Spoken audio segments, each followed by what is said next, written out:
You're listening to an Airwave Media Podcast. Does Monday at the office feel like a storm? Not with Microsoft Copilot. That feeling when Copilot gets everyone up to speed instantly? It's sunny again. When Copilot simplifies complex data so your teams can act, that sun's shining on a beach. And when Copilot uncovers hidden insights, you're on that beach with your people, and you find buried treasure. That's Microsoft Copilot. Learn more at Microsoft.com/AI for all.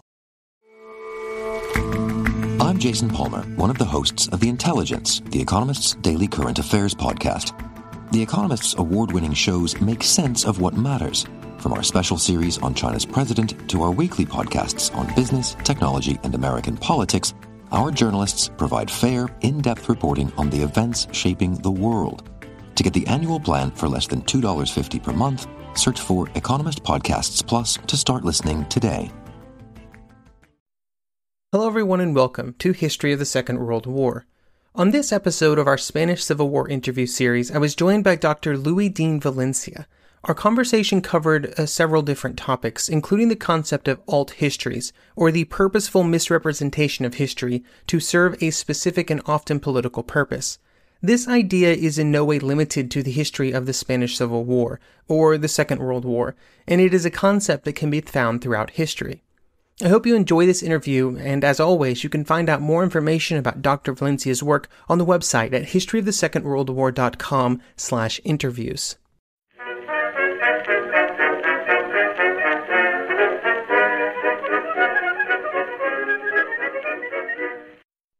Hello everyone and welcome to the Spanish Civil War interview series. Today I'm joined by Dr. Dean Valencia, Assistant Professor of Digital History at Texas State University, and author of Anti-Authoritarian Youth Culture in Francoist Spain, Clashing with Fascism. Dr. Valencia, how's it going? It's going all right. For Friday the 13th in 2020, we're surviving. It's good. It's a real combo. Okay. In a volume you edited that was published this year, you discussed the concept of alt histories, the purposeful misconstruction of history to satisfy an agenda. Obviously, that spools out into a very broad topic, especially in the modern era and the rapid and endless spread of information. But looking specifically at Franco's regime, how did they use the past or their very specific interpretation of the past to bolster support for the continuation of their regime? Yeah, I think that there are a couple of really great examples. One, in my book, I actually talk about children's textbooks and the way that they sort of reframe the Spanish Civil War. So one example is, we call it the Spanish Civil War today. But if you were a child under the Franco dictatorship in class, you would have learned it as the War of Liberation. So that whole framing of it, so instead of the Spanish Civil War, it's the liberation of Spain from the leftist, communist, anti-Catholic, et cetera, et cetera, et cetera. And it changes the way that the whole war is understood, or at least was an attempt to do so. And I think that's one of the most easy examples that I always have when talking about alt history in the Spanish Civil War. And other examples would be sort of the way that they describe who the parties were during the war. So you might hear about the communists, you might hear about the anarchists, but you might not necessarily understand that there were different varieties of communism, very different varieties of anarchism. It's all just sort of thrown into one giant category of left. And I think that's sort of one of the scare tactics that we see in the aftermath. But also more generally, there's this sort of tendency amongst people generally in the Spanish population that had what some historians call historical amnesia, in which they just don't talk about the war. And I think that's also one of these elements here. So you have the adults who lived it, experienced it, or maybe young adults who lived it and experienced it, not really talking about the war itself. And then you have young people who are learning of it as the War of Liberation, which totally shifts the ways that people are understanding what this actually is. Another example I kind of think of offhand is thinking about sort of the way that the dictatorship used imagery from Isabel and Ferdinand. So back to the 1400s we go. So this way back flag, there. way back there. So it's this idea of how do we imagine our glorious past? And so you see imagery from Isabel and Ferdinand in both the flag that Franco uses in the aftermath of the Civil War, that eagle, big black eagle. It's virtually identical to what you would see on Isabel and Ferdinand's throne in Segovia, Spain. So if you ever had the chance to go to Segovia to see their throne room there, it's just almost exactly pulled right from there. And so they're using these imageries that are meant to sort of show the greatness of Spain. And of course, it's curious because at that point, Spain doesn't even have enough money really to enter World War II, right? Spain's in Like a the bad coffers spot. are empty. The coffers are empty, but they're trying to have this image of grandeur. And so I think that's one of the ways that you also see this sort of what I like to think of as a deformation of history.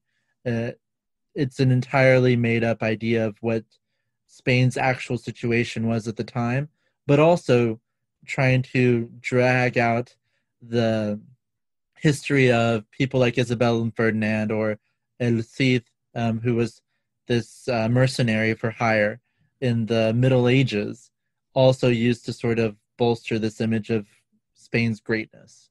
Okay. Yeah, so they're almost like recasting all of the events and taking everything that happened in between when Spain really was like a very powerful and large empire, and sort of recasting everything in between as, oh, bad people that we're all going to group into one big group. We're in charge here. Right, exactly. And so you basically erase most of the history of the 19th century, which Spain was actually on the forefront of sort of liberal thinking across the whole 19th century. And that's one thing that is often forgotten, that Spain had parliamentary systems. There was the First Republic in the 19th century, a real attempt at trying to move toward a liberal democracy, which sort of is just thrown under the bus under the Franco dictatorship.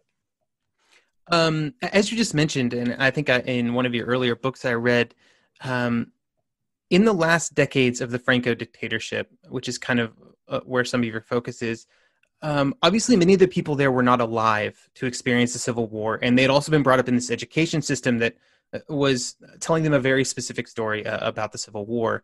So what was the legacy that they knew of pre-Civil War Spain, or were they able to find out what was maybe closer to the truth? Yeah, there's actually some really great examples. Strangely enough, there's a group of, we'll say, people who were full-on phalangists, so supporters of the fascist party in Spain early on, who slowly start to become supporters of a democratic Spain.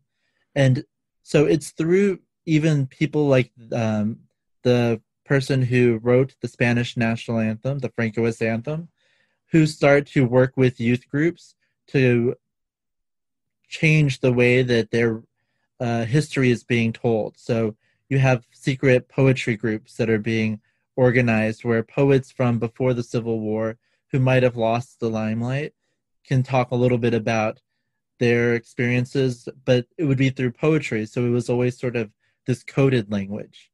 And you also see other examples like that where they look at elements of the past that were a lot more liberatory. So, for example, the carnival celebrations that Spain had and has today, again, were totally pressed under the Franco dictatorship, made illegal in most parts of Spain.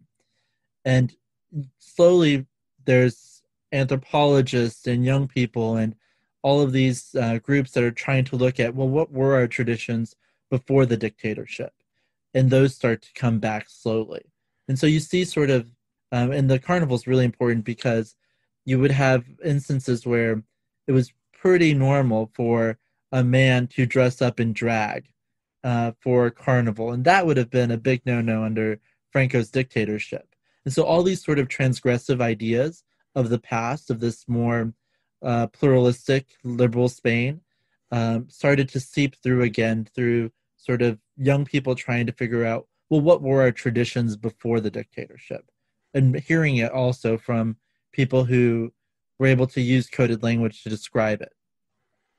And as these people are learning about or sharing information about the past, how did they view the Civil War? It greatly altered Spanish society, and so was there a connection of this sort of counterculture movement in the later to like the to the Republican effort of the 1930s, or were they kind of what they were hoping for Spain was more of a even more progressive view, or did they see these movements of the 1930s as failures, really?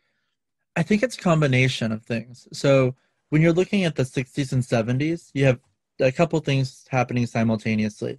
Young Spanish people are looking at American soldiers who are coming into Spain because Spain now has several military bases across the country, and they're listening to the music that the soldiers bring with them. And so they have this idea of rock and roll. They have in the 60s, a better idea of like the hippie movement. In the 70s, punk culture starts seeping in. So all of these things start building layers of the ways that young Spaniards are seeing the possibility of what youth culture can look like.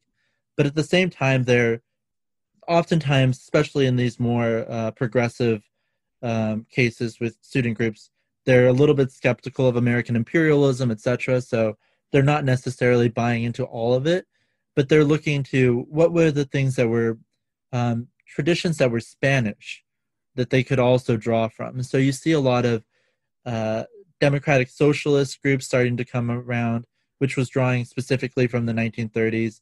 You have anarchist groups also formulating in the late 60s and really hitting the ground in the early 70s.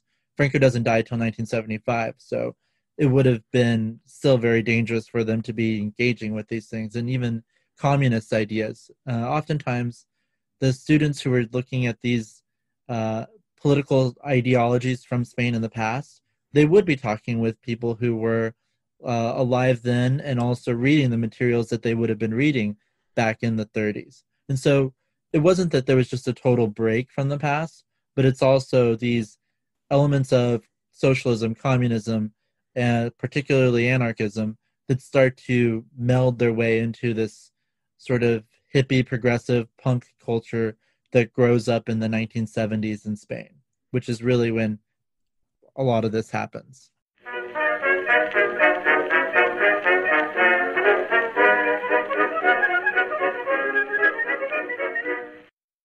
Some of us love history. Others used to or never did because history was presented as nothing but the rote memorization of names, dates, and facts. Basically, the story got left out, and that made history kind of suck. My name is Greg Jackson. I'm a university professor with a PhD in history, and bringing history to life is my passion. That's why I created my podcast, History That Doesn't Suck. I want to teach you everything you need to know about U.S. history, but I do so through stories. Let me tell you about George Washington begging his men not to mutiny against Congress, Clara Barton saving Union soldiers amid enemy fire, enslaved Frederick Douglass risking his life for liberty, and about so many other figures as their real experiences make industrialization, social movements, and even congressional debates and tax policy come to life. Subscribe to History That Doesn't Suck today, and join me, Professor Greg Jackson, every other week for a new episode, where I'd like to tell you a story. All you need is a few minutes to start your day off with something historic when you listen to the This Day in History podcast. Every day there's a new episode for you to listen and learn about what happened that day way back when. Today could be the day a famous mobster met their end, or the first milestone for humans in space. Who knows what history today holds? Find out when you listen and subscribe to This Day in History wherever you get your podcasts. That's This Day in History wherever you get your podcasts.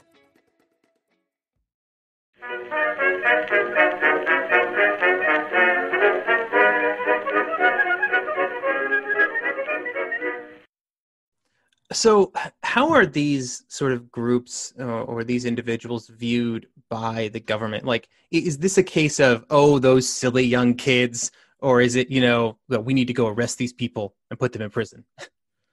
It's both. And it dependent upon the type of material that you're producing. So a lot of what my research looks at is youth-produced fanzines, or these sort of photocopied, put glued together magazines. And oftentimes fanzines were, the way I like to think of it is the new technology of the time, right? The photocopy, right? We think of it as a little silly now, but at the moment, it was a new technology that allowed for young Spaniards to really produce and publish things without having to go through a censorship process. And so those types of publications would be harder to identify who made them in the first place. And so there was a way for young people to get around sort of the censorship rules or norms or laws of the period. But also they were making films, they were reading comics, they were making their own comics and distributing them. And so a lot of those were less, it was easier for the young people to get away with those sort of publications. However, if it was more explicitly political, so if you saw something that was saying the anarchist youth party or the communist youth group or what have you, those would be the ones that would be more likely to be shut down rather quickly. There were a couple of there's dozens of these groups, right? And it's in every city, there's one or two. So to kind of say that they're all doing this is oversimplifying it. But there were several of these groups that would have these actions that they would plan. They would start organizing, distributing material in pamphlet form, and they would get arrested. And a lot of times it was oftentimes women in particular that would be getting the brunt of this. And they would have women that would be arrested, young women, and who were oftentimes the ones that were producing the propaganda, as they called it. And so it's kind of a combination of things. It's it was easier for the government to go after the groups that were more specifically saying we're communists, anarchists, what have you. But the other types of things were just like, oh, these are just kids making comic books about sex and maybe a little bit of drinking happening, and they're listening to music. Okay, they're just being kids. But in reality, that was, I think, the more dangerous thing for the government, because it started to have the effect of young people thinking, oh, well, I can get away with this type of thing, which was maybe sexually progressive. Maybe there was elements there referencing drug use or just sort of an alternative to the way that Francoism would have allowed young people to live their lives if they had their way. And so it's kind of a combination of those things simultaneously. And did the sort of experiences of these groups change over the period? Because, I mean, Franco was there for a while. Yes. So did their experiences, just in general, of people, that weren't going along with the regime, did it change over the decades? Especially, Absolutely. As it came right up to the end? Absolutely. So for example, in the 1950s, young people would basically transgress if they were in a university setting by going to philosophy lectures or poetry readings, this sort of thing. And so it was very difficult to really pin down what they were doing. They would even publish in the major newspaper of Madrid, poetry gathering on the University of Madrid campus, blah, blah, blah. And it's right there going through the censorship process. Nobody picking up more than oh, kids having a poetry reading.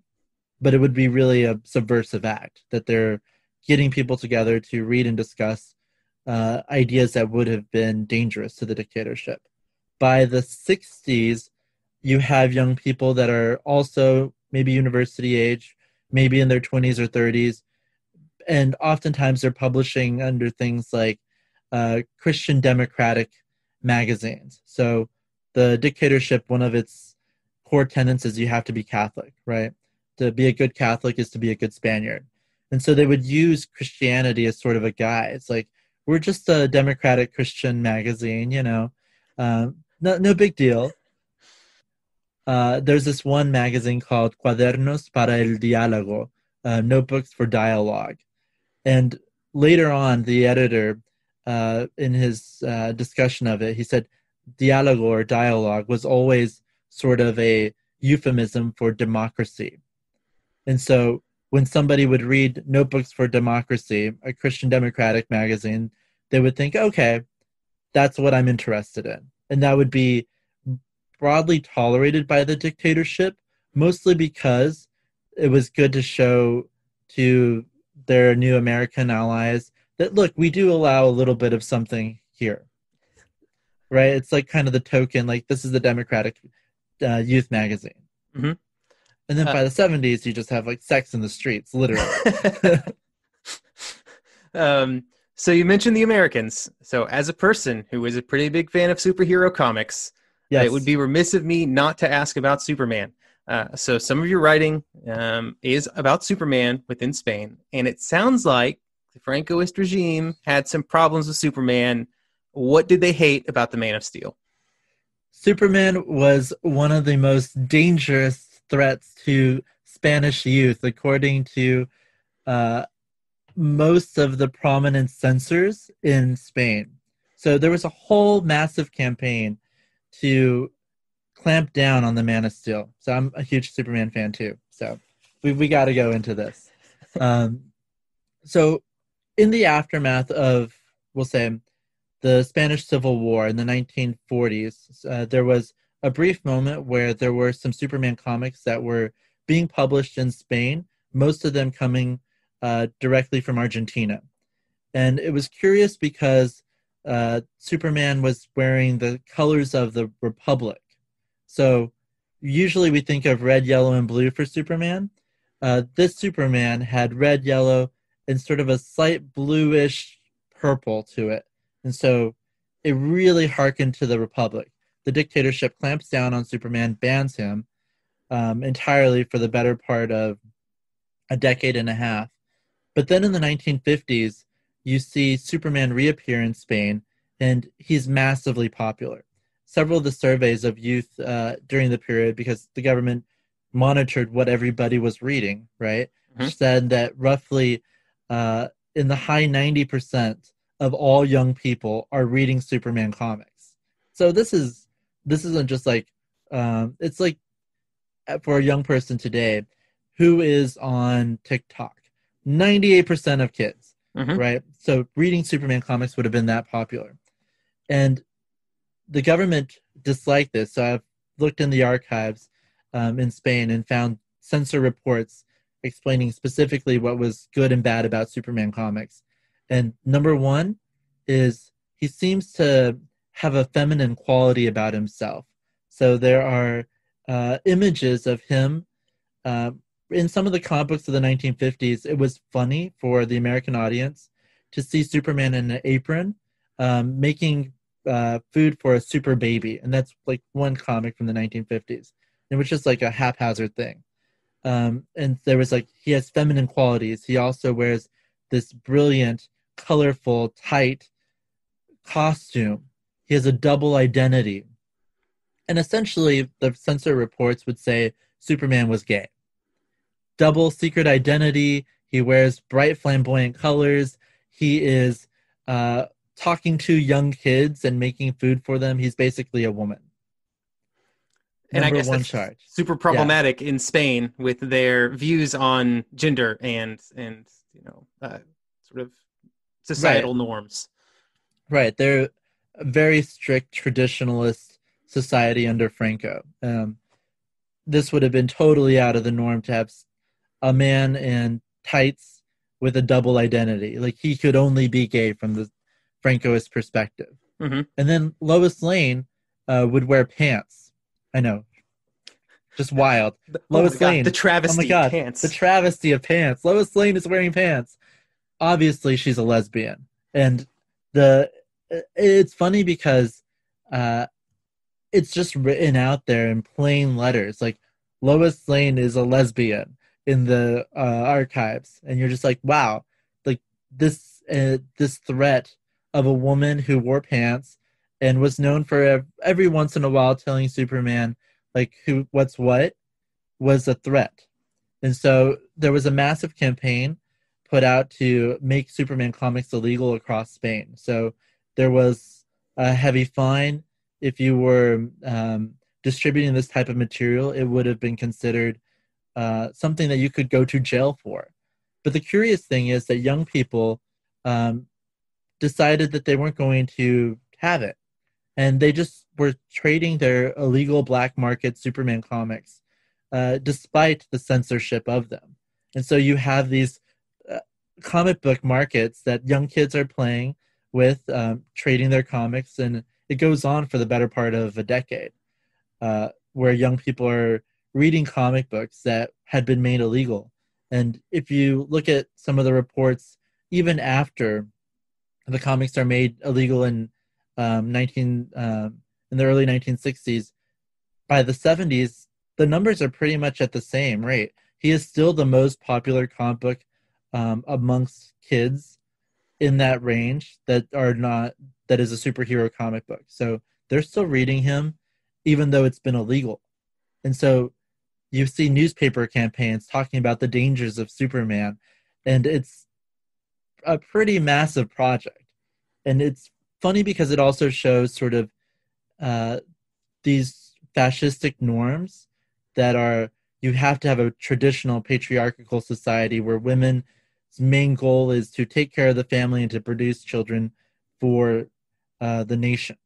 And so Lois Lane is absolutely opposite of that. She doesn't have a kid. She has her own job. She tells Superman what to do.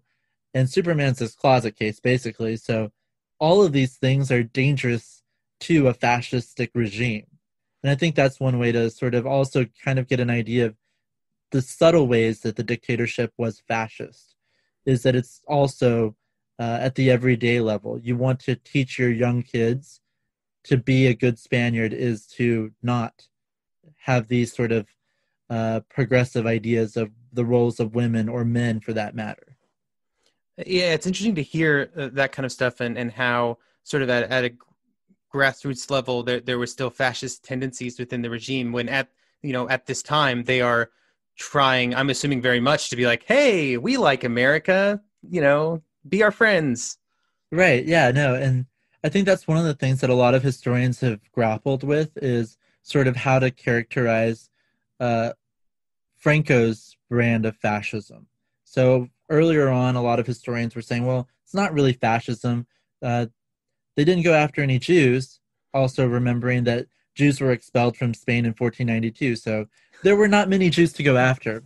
But they were demonstrating other sort of fascistic tendencies, such as anti-leftism, very virulently, traditional views of women, blatant racism, these sort of things as well. And so it's a different type of fascism, we'll say, than the Italian case or the German case for sure, but it's one that we might see a little bit of what would happen if fascism had survived 40 years. And I think whenever we start to put it in those kind of perspectives, we have a better idea. It's fascism that has had time to germinate within a society, I guess, and make it past the war point, which nobody else really did. Exactly. Okay. That's all the questions I have. Thank you for coming on the podcast and talking to me today. It's been a great conversation. Yeah, thank you for having me. I love the podcast and what you do here. So thank you.